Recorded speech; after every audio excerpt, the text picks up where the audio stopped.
La pobreza, la calidad del empleo, la creciente informalidad son aspectos sumamente sensibles del área socioeconómica. En este balance de los primeros 100 días del gobierno de Horacio Cartes, abordamos estos aspectos y conversamos con la gente que vive en carne propia las consecuencias de un sistema todavía ineficiente e injusto.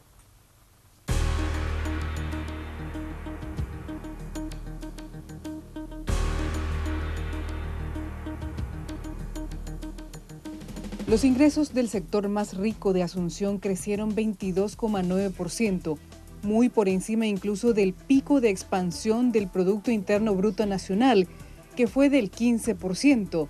Mientras tanto, el ingreso del sector más pobre solo lo hizo en 1,1%, según datos del informe PNUD-OIT del 2013. El índice de Gini, que mide la desigualdad, creció de 0,48 a 0,51. Lo que indica que se ha profundizado la brecha entre los sectores sociales y sitúa a Paraguay entre los países más desiguales de la región. En Paraguay, de cada 5 trabajadores, 4 se encuentran en el sector informal, es decir, que alrededor de 2.300.000 personas trabajan, pero sus ingresos no llegan al salario mínimo y tampoco cuentan con seguro social. El trabajo informal también significa explotación. Como muestra está el caso de indígenas en establecimientos privados en el Chaco. Por víveres, es decir, no se ve plata ahí. Entonces tenés que ir a comprar de la despensa del patrón lo que necesitas para comer. Y para nosotros el trabajo esclavo, y lo hemos denunciado ante la OIT.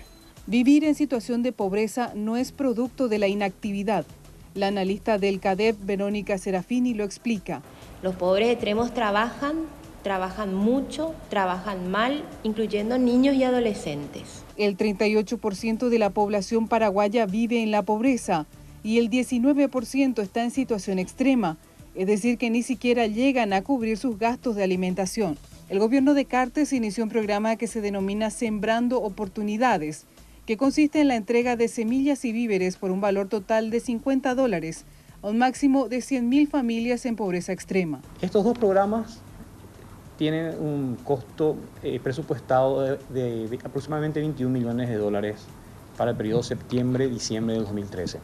La entrega de semillas y víveres, como lo estamos haciendo ahora, lo tenemos pensado hacer una sola vez. Además de no poder cubrir su alimentación diaria, las personas en pobreza extrema no tienen acceso a salud, educación, jubilación, agua potable, energía eléctrica. El gobierno espera lograr esto con el programa. Podrían estar produciendo alimentos equivalentes a 450.000 guaraníes por mes durante todo el año.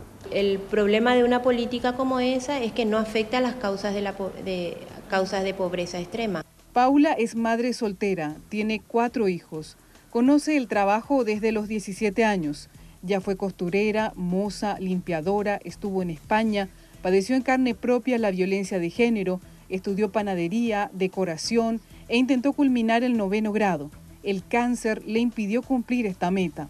Y levanté esta casa yo sola con mi esfuerzo. Siempre estoy activa, nunca me quedé atrás.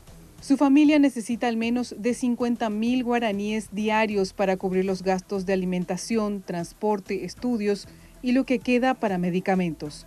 Su hijo mayor también trabaja desde los 13 años, ahora tiene 18. A las 4 de la mañana se levantaba cuando él tenía 13 años, seleccionaba el diario y después, como le digo, trabajaba de albañil y después se fue a trabajar en los supermercados, pero le tomaban para la fiesta y después ya le largaban. Y después ahora que estuvo trabajando del otro lado limpiando barcazas.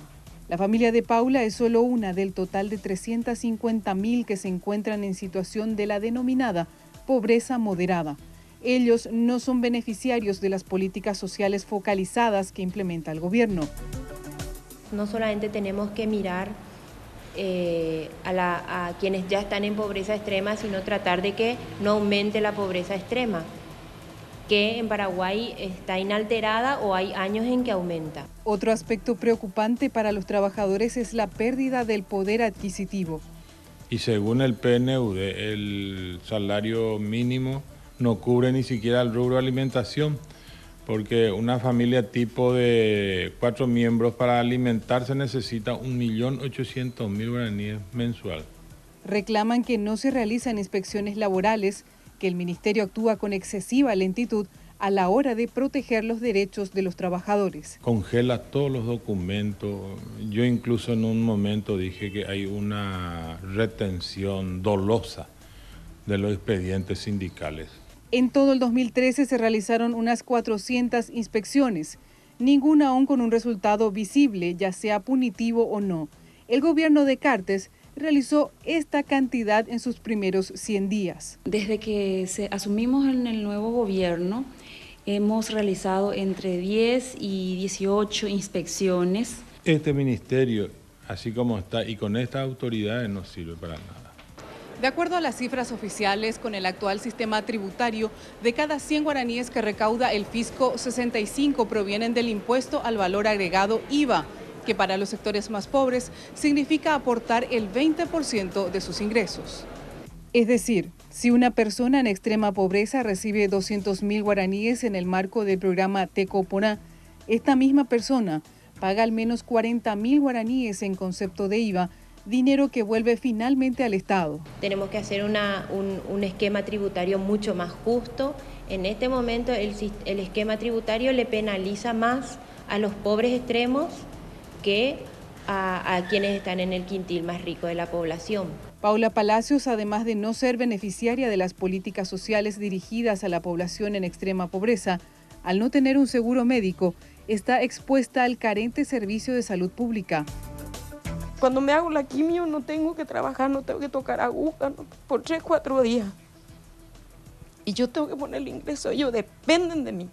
En medio de todo, Paula no apela a la caridad, solo a que el sistema de protección y de oportunidades llegue a todos los sectores. Nada más lo que pido es un trabajo para mi hijo y una oportunidad para toda la juventud y que haya un poco de insumo en los hospitales. Para el próximo año, el presupuesto general de la Nación contempla aumentar solo 1,3% la inversión social. Los planes para salud y educación se mantienen prácticamente invariables y en algunos casos con menos recursos. Las políticas sociales como Tecoporá, la asistencia a niños de la calle, indígenas, adultos mayores, contemplan un leve aumento, mientras que el Programa Nacional de Reducción de la Pobreza tendrá para todo el año 5.000 millones de guaraníes.